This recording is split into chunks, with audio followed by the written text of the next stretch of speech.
30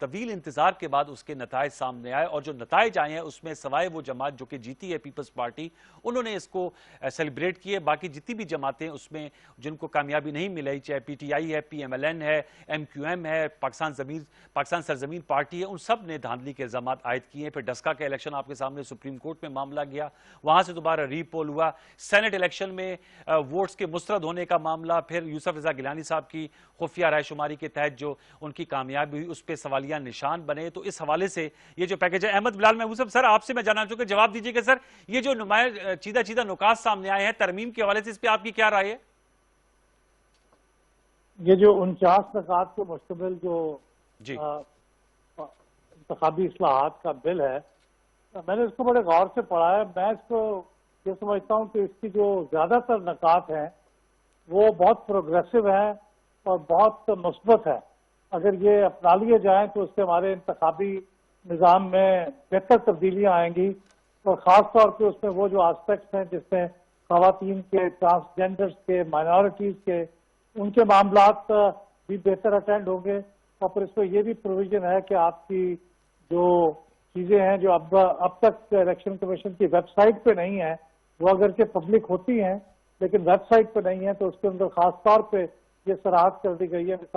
مثلا یہ لیجسلیٹرز کے جو ایسیٹس اور لائبلٹیز کے اسٹیٹمنٹس ہیں ہر سال وہ جمع کراتے ہیں، وہ ویب سائٹ کے اوپر آنے چاہیے.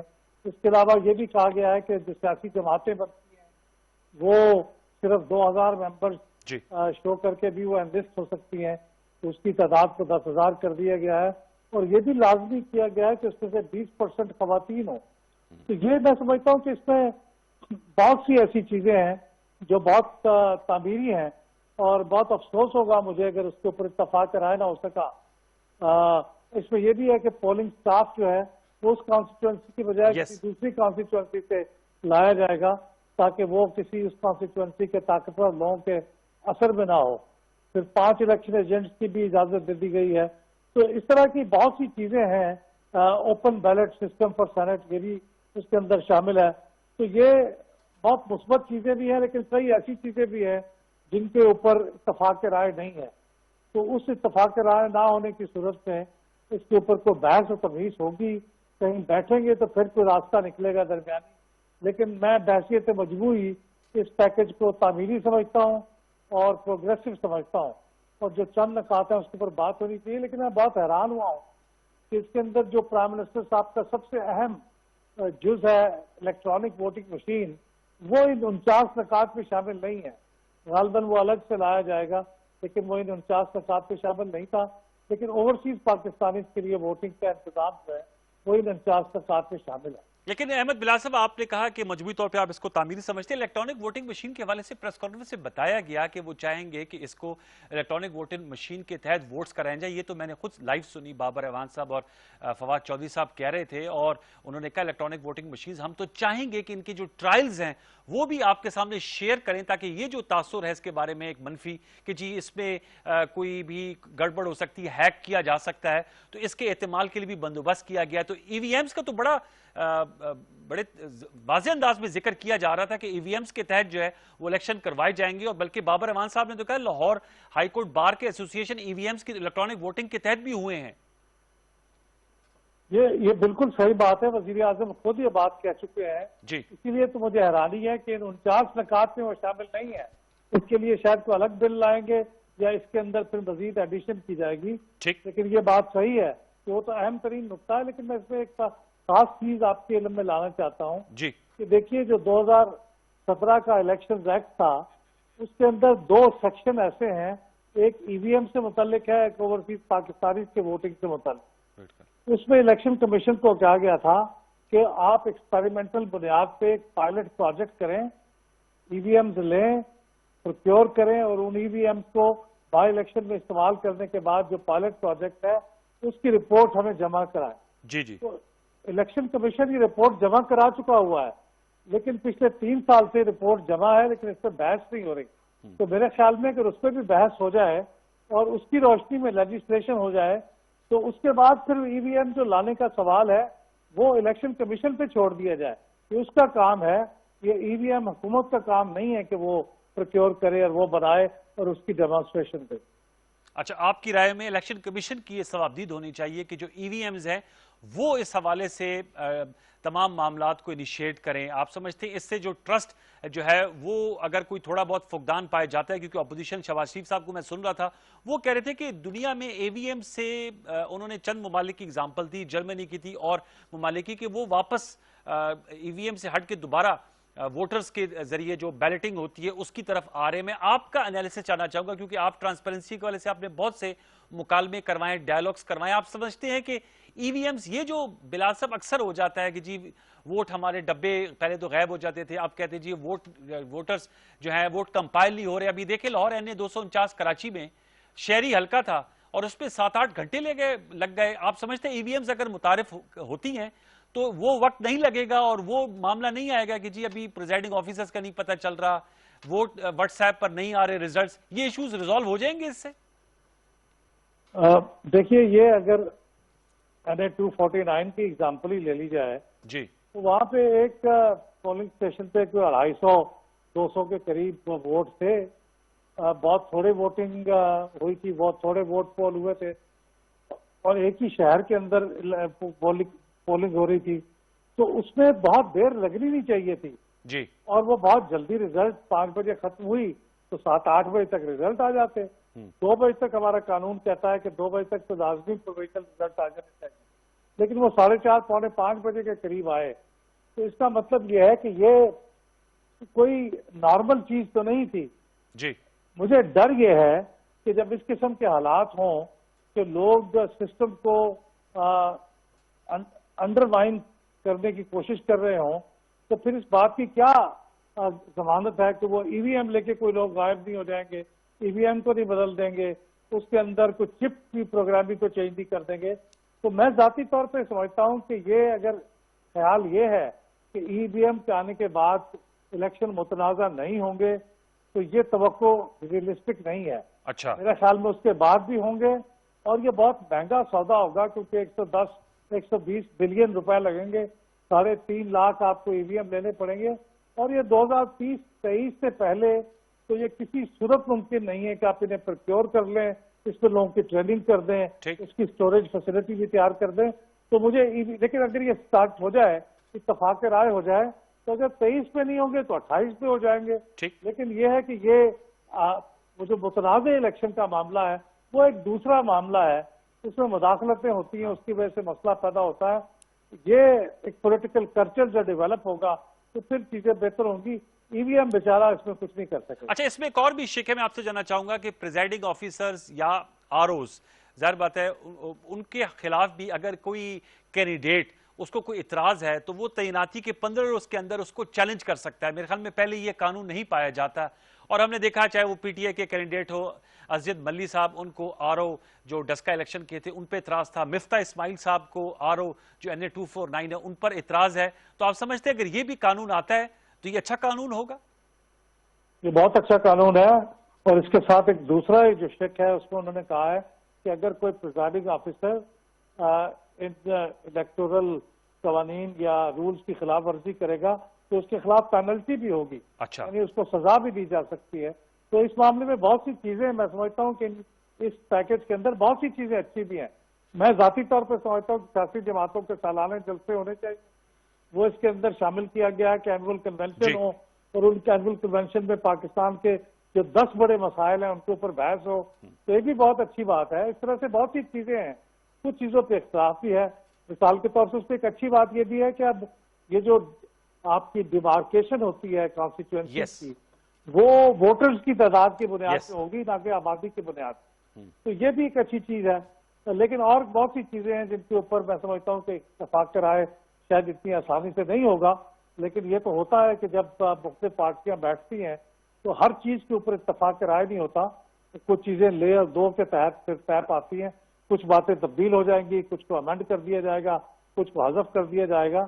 تو لیکن یہ بنیادی طور پہ یہ پیکج ایک پروگریسو پیکج ہے اور جن لوگوں نے اس کو آخر کیا ہے میرے خیال میں ان کی تعریف کی جانی چاہیے. اب آپ کیا رائے سجیسٹ کریں گے کہ اپوزیشن کو اس حوالے سے پارلیمنٹ کے فورم پہ دوبارہ آ کر چاہے وہ پارلیمانی کمیٹی کی بھی بات ہو رہی تھی کہ وہ بھی تشکیل دی ہوئی ہے، اور پارلیمنٹ کا فورم بھی حاضر ہے، استعمال کرنا چاہیے تاکہ جو بھی اپوزیشن ہوتی ہے وقت کی، وہ جب پی ٹی آئی اپوزیشن 2013 میں تھی، پیپلز پارٹی تھی، انہوں نے نہیں قبولا، 2018 میں نون لیگ اور پیپلز پارٹی اپوزیشن میں ہیں، یہ نہیں قبول رہے انتخابی نتائج کو، مولانا فضل الرحمان صاحب ہیں، تو آپ سمجھتے ہیں یہ وقت ہے کہ اپنا اختلاف اپنی جگہ رکھیں، لیکن انتخابی اصلاحات میں اگر کنسنسس اور مذاکراتی عمل شروع ہو تو پاکستان کا یہ جو بہت بڑا مسئلہ ہے، اور جیسے آج بات ہوئی کہ سیاست کو آگے بھی بڑھنا ہے، سیاست آگے بڑھے گی اس سے، اس مکالمے ڈائیلاگ سے، کیا کہیں گے احمد بلال صاحب؟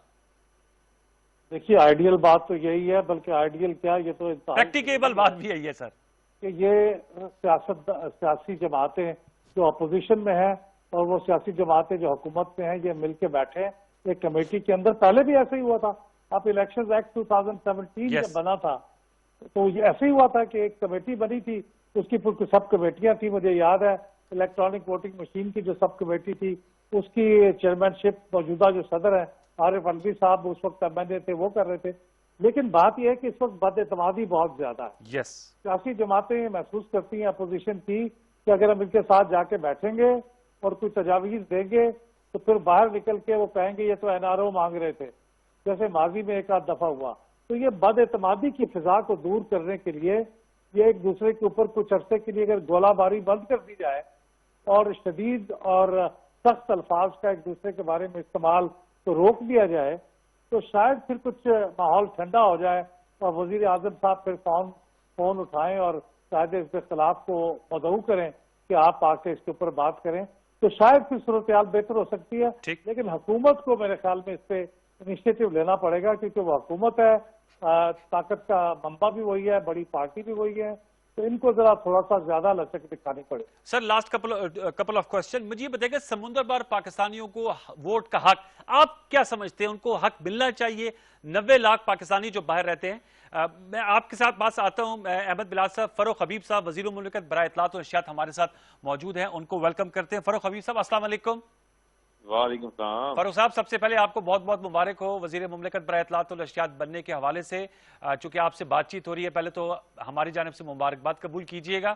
پھر دوسرا میں یہ جاننا چاہوں گا، مبارک دے چکا ہوں لیکن میری طرف سے ایک بار پھر مبارک. احمد بلال محمود صاحب کہہ رہے ہیں کہ ان کی جانب سے بھی مبارکباد جی قبول بالکل، کیجئے. مجھے ان کا میسج موصول ہوا تھا اور میں نے یقیناً رپلائی بھی ان کا جواب بھی آیا تھا. اچھا میں چاہوں گا فاروق صاحب بتائیے گا، یہ جو انتخابی اصلاحات کی میں ان سے بات کر رہا تھا اور انہوں نے بھی کہا ہے کہ مجموعی طور پہ ایک تعمیری پیکج ہے، لیکن ایشو یہ ہے کہ اب حکومت اور اپوزیشن کے درمیان ڈائیلاگ کا ہونا، وہ سر اس کو کیسے اب انیشیٹ کیا جائے گا؟ کیونکہ ایک ٹرسٹ ڈیفیسٹ پایا جاتا ہے، بلکہ تھوڑی سی بد اعتمادی پائی جاتی ہے. اور اپوزیشن کی میں گفتگو سن رہا تھا، let's be play devil's advocate, وہ کہتے ہیں جب حکومت سے ہم بات چیت کرتے ہیں اور کوئی تجویز سامنے آتی ہیں تو پھر ہمیں کہا جاتا ہے کہ جی NRO مانگ رہے ہیں. کس طرح اس ڈائیلاگ پروسیس کو انیشیٹ کیا جا سکتا ہے فاروق حبیب صاحب؟ دیکھیں بات یہ ہے کہ یہ اپوزیشن کا ایک بہت پرانا رونا ہو چکا ہے. اب اپوزیشن کو جو ہے وہ گرو اپ ہو جانا چاہیے، بڑے ہو جانا چاہیے. یہ کوئی بات چیت کا جو معاملہ ہے یہ نہ کو میری ذات کو فائدہ پہنچانے کے لیے ہے، نہ ہی کسی اور فرد کو فائدہ پہنچانے کے لیے. یہ تو ملک کا جو ہمارا الیکٹورل نظام ہے اس نظام کی بہتری کے لیے اور انتخابات کو صاف شفاف بنانے کے لیے. اور آپ یہ دیکھیں کہ ہر انتخاب کے بعد جو ہے وہ دھاندلی کا شور مچ جاتا ہے. 2013 کے انتخابات ہوئے تو آصف علی زرداری نے کہا کہ یہ RO الیکشن ہے، مجھے ایسے ROs مل جائیں تو میں ساری زندگی الیکشن نہ ہاروں. PMLN نے کہا ہمارے ساتھ سندھ میں دھاندلی ہو گئی، فضل الرحمان نے کہا دھاندلی ہو گئی. PTI نے یعنی موجودہ حکومت نے، اس وقت ہم اپوزیشن میں تھے، ہم نے 126 دن کا دھرنا دیا. سب سے زیادہ ہم نے انتخابات کو صاف شفاف بنانے کے لیے اسٹرگل کی ہوئی ہے. اور آپ یہ دیکھیں کہ جب یہ کہتے ہیں کہ جی حکومت CBMs کرے تو بھئی CBMs تو ہم ہر طرح کرنے کو تیار ہیں. ہم ان کو دعوت دے رہے ہیں، ہم ان کو کہہ رہے ہیں کہ پارلیمنٹ میں آ جائیں. پارلیمنٹ میں بل پریزنٹ ہو چکا ہوا ہے، 49 امینڈمنٹس آ چکی ہیں. 16 اکتوبر 2020 کو 3 پارلیمنٹری افیئرز کی اسٹینڈنگ کمیٹی کے اجلاس اس کے اوپر ہو چکے ہیں. اس میں آپ جب تک آئیں گے نہیں، یعنی پیپلز پارٹی نے اپنا فوکل پرسن نوید قمر کو مقرر کیا، PMLN نے ابھی تک کوئی یہ زحمت ہی نہیں کی کہ اس کے اوپر کسی کو اپنا نمائندہ جو ہے وہ مقرر کریں. کیا وہ الیکٹورل نظام کا حصہ نہیں ہے؟ کیا وہ جمہوری نظام کے اوپر یقین نہیں کرتے، بلیو نہیں کرتے؟ یا ان کو یہی دھاندلی زدہ جو نظام ہے جس کے اندر ہیومن انٹرونشن انتہائی زیادہ ہے وہ ان کو سوٹ کرتی ہے؟ پھر یہ ان کا رونا دھونا ہوتا ہے کہ نتائج لیٹ ہو گئے، پریزائڈنگ آفیسرز گم شدہ ہو گئے، رات کے 4 بج کے ووٹ کیوں نہیں گنے جا رہے؟ تو کیوں نہ ہم ٹیکنالوجی کا جو استعمال ہے وہ کریں. دنیا میں 20 سے زائد ممالک جو ہیں وہ الیکٹرانک ووٹنگ مشین کا استعمال کر رہے ہیں. پاکستان میں ہم کیوں نہیں کر سکتے؟ اس میں سوال کرتے ہیں فاروق صاحب، وہ کہتے ہیں آپ نے کہا آپ کیوں نہیں ٹیکنالوجی کا استعمال کرتے، استعمال ہونا چاہیے. ان کی یہ رائے ہے کہ 2018 میں آر ٹی ایس سسٹم متعارف کرایا گیا تھا اور وہ بیٹھ گیا تھا، اور کیا اس میں اب یہ ان کو خدشات ہے کہ ای وی ایم مشینز اگر متعارف کروائی گئی انہیں ہیک کر لیا جائے گا، پروگرام میں رد و بدل کر لیا جائے گا اور اپنے مطلب کے نتائج حاصل کر لیے جائیں گے؟ دیکھیں، بات یہ ہے کہ کیا وہ پتھر کے زمانے میں رہ رہے ہیں یا وہ اسی سوچ کے اندر ابھی تک جو ہے وہ موجود ہیں. آپ یہ دیکھیں کہ میں آپ سے بات کر رہا ہوں جی، اور میں ٹیلی فون سے آپ کے شو کے اندر شرکت کر لی ہے، میں آپ کے اسٹوڈیو میں پریزنٹ نہیں ہوں. ٹھیک. تو میں آج لائیو ٹیکنالوجی کے ذریعے آپ ٹیکنالوجی کا استعمال کر رہے ہیں. تو آج موبائل فون جگہ جگہ کے اوپر ہیں، آج انٹرنیٹ ایکسیس جگہ جگہ کے اوپر پہنچ چکی ہے. تو وہ ٹیکنالوجی ٹھیک ہے، لیکن جہاں نظام کی شفافیت کے لیے ٹیکنالوجی کی بات ہوتی ہے اور انڈین مشین کا انٹرنیٹ سے کوئی تعلق ہی نہیں ہے، تو ہیک کیسے ہو جائیں گے؟ انہوں نے ابھی تک وہ مشین دیکھنا ہی پسند نہیں کی، ان کا کوئی ٹرائل رن ہی نہیں دیکھا. یہ اس سے پہلے ہی میں نہ مانو والی باتیں کر رہے ہیں. یہ وہی حرکت کر رہے ہیں جو انہوں نے جو ان کا چارٹر آف ڈیموکریسی میں کہا تھا کہ سینٹ کے انتخابات اوپن اینڈ ٹریسیبل بیلٹ سے ہوں گے. اس کے بعد یہ جس طریقے سے اس سے بھاگے، اس سے انہوں نے یو ٹرن لیا، اس کا یہ حصہ نہیں بنے. وہ آپ نے بھی دیکھا، ہم نے بھی دیکھا. ایون سپریم کورٹ کے کہنے کے باوجود جو ہے انہوں نے اس کے اوپر کسی قسم کا بھی حکومت کا ساتھ نہیں دیا. تو لہٰذا اب ہم انہیں کہتے ہیں کہ N F is N F. اب آپ دھاندلی کے شور کے پیچھے مزید نہیں چھپ سکتے.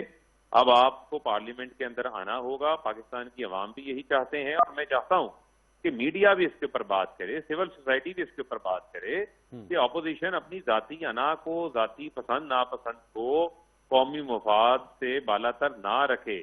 الیکٹورل ریفارمز جو ہیں اس ملک کی ضرورت ہیں. الیکٹورل نظام کو صاف شفاف بنانے کے لیے یہ بہت اہم ہے. اس میں میں سمجھتا ہوں کہ ہماری لیے کوئی مشکل نہیں ہے. ہم وہ قوانین پاس کر سکتے ہیں، لیکن ہم چاہتے ہیں کہ ہم انکلوسیو اپروچ لے کے چلیں. پارلیمان میں موجود تمام جماعتیں جو اس الیکٹورل نظام کے سٹیک ہولڈرز ہیں ان کی رائے اس کے اندر شامل ہو تاکہ یہ سسٹم جو آئے اس کی اونرشپ تمام پولیٹیکل پارٹیز دیں. لیکن یہ نہیں ہو سکتا کہ آپ الیکشن ایکٹ 2017 جو انہوں نے بنایا تھا اس کے باوجود اگر یہ ان کا کلیم ہے جی دھاندلی ہو گئی، الیکشن صاف شفاف نہیں ہوئے تھے، تو جس سسٹم کو 4 سال لگا کے انہوں نے بنایا تھا یہ اس کے اوپر ان کو اعتماد نہیں تھا. اسی نظام کے تحت الیکشن ایکٹ 2017 کے الیکشن کے تحت کرائے گئے الیکشنوں کے اوپر سوالیہ نشان انہوں نے خود لگایا. ہم تو نہیں لگا رہے، ہم تو ان کے لیے مسئلے کو آسان کر رہے ہیں. ٹھیک ہے. اچھا آئیے جو پہلے لوپ ہولز ہیں ان کو دور کر لیتے ہیں. فاروق صاحب، اگر آر ٹی ایس بیٹھ گیا تھا تو اس کی وجوہات کو بھی جانچ لیتے ہیں. ٹھیک، یہ مجھے بتائے گا کہ میں نے احسن اقبال صاحب کو ایک پروگرام میں سنا، وہ کہتے ہیں الیکشن کمیشن جو ہے اس کے تحت کنسنسس بلڈ کیا جائے. آپ کیا سمجھتے ہیں کہ الیکشن کمیشن کو اس میں رول دیا جا سکتا ہے؟ یہ ہے کہ احسن اقبال صاحب جو ہیں وہ کیا الیکشن کمیشن کے ملازم ہیں یا احسن اقبال جو ہیں وہ عوامی منتخب نمائندے ہیں جن کا پارلیمان کے اندر کردار ہے؟ ہمیں پارلیمان کی سپرمیسی کا سبق پڑھاتے پڑھاتے خود جا کر الیکشن کمیشن کی چھتری کے پیچھے کیوں چھپ رہے ہیں؟ یہی تو بنیادی سوالات ہیں جو ہم ان کے سامنے اٹھا رہے ہیں، چاہے وہ شہباز شریف ہیں، چاہے وہ احسن اقبال ہیں یا ان کی پارٹی کے جو دیگر لوگ ہیں. وہ الیکشن ریفارمز کی کیوں مخالفت کر رہے ہیں جس کا کوئی جواز ہی نہیں ہے؟ ایک طرف دھاندلی کا ڈھول پیٹتے ہیں، دوسری طرف جب اس دھاندلی کو روکنے کے لیے انتخابی اصلاحات کی حکومت کوشش کرتی ہے تو اس کی مخالفت شروع کر دیتے ہیں. الیکشن کمیشن کا کام یہ ہے کہ پارلیمان کے بنائے گئے ایکٹ کے تحت انتخابات کروانے. انہوں نے ان کا کام نہیں ہے ریفارمز لانا. جس طرح انہوں نے کہا نا ان کا آرٹیکل 226 کے اندر لکھا ہوا ہے کہ سیکرٹ بیلٹنگ ہوگی اور الیکشن کمیشن نے سپریم کورٹ سے معذرت کر لی اس بات کو جواز بنا کے. تو وہ لوگ جو کہتے تھے کہ اس وقت پارلیمان نے امینڈمنٹ کرنی ہے، یہ پارلیمان کا مینڈیٹ ہے، تو اب وہ منافقت کیوں دکھا رہے ہیں؟ اب کیوں وہ اپنا چہرہ جو ہے وہ الیکشن کمیشن کو آگے کر کے چھپانا چاہ رہے ہیں؟ ان کا کردار ہے تو کیا پارلیمنٹ کے اندر جو ہے وہ ڈی اے کس بات کا لیتے ہیں؟ پارلیمنٹ کے اندر جو ہے وہ تنخواہیں اتنی بھاری بھرکم پیز اینڈ پرس جو لیتے ہیں وہ کس نام کے لیتے ہیں؟ وہ قانون سازی کے لیے ان کو بٹھایا گیا ہے. وہاں پر ان کو جو ہے وہ تنقید سازی کے لیے نہیں بٹھایا گیا.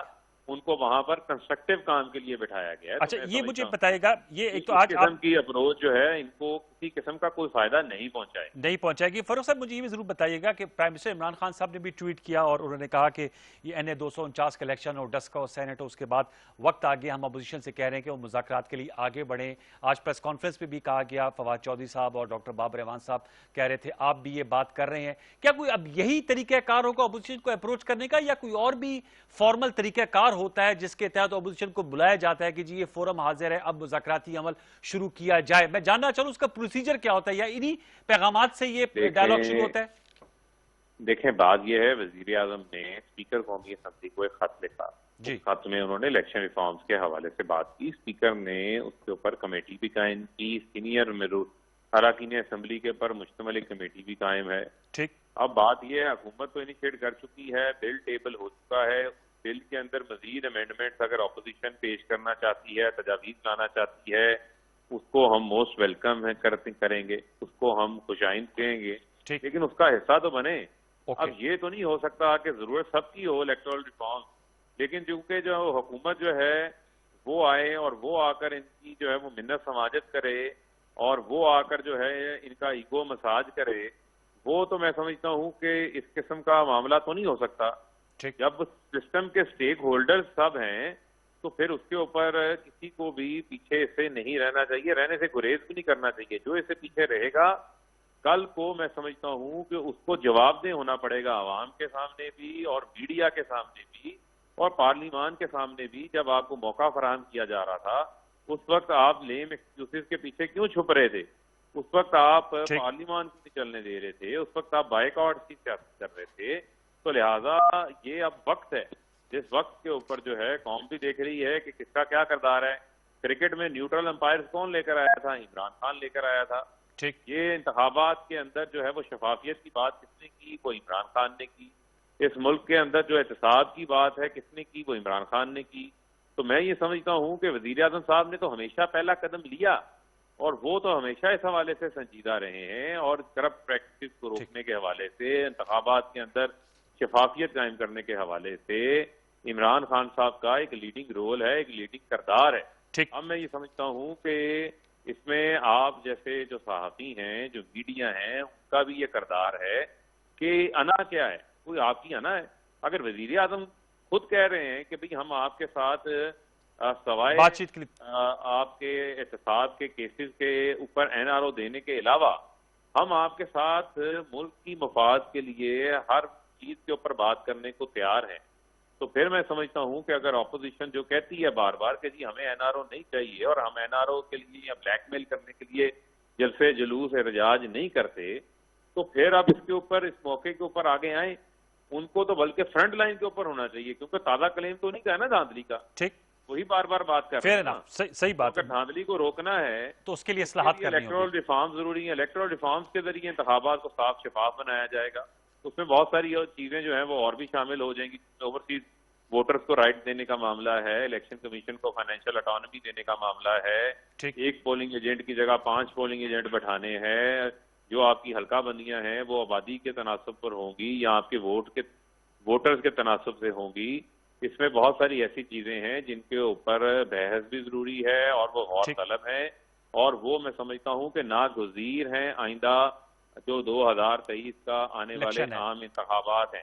تو لہٰذا میں اپوزیشن کو یہ کہوں گا کہ بچوں والی ضد کو چھوڑ دیں، ہوش کے ناخن لیں، ذمہ دار اپوزیشن کا کردار ادا کریں اور ایک میچور اپوزیشن بن کے پارلیمنٹ کے اندر آ کر اپنا کردار ادا کریں. بہت فاروق حبیب صاحب وزیر مملکت فاروق حبیب صاحب وزیر مملکت برائے اطلاعات و اشاعت، بہت بہت شکریہ ہم سے گفتگو کرنے کا، آپ کا بہت شکریہ.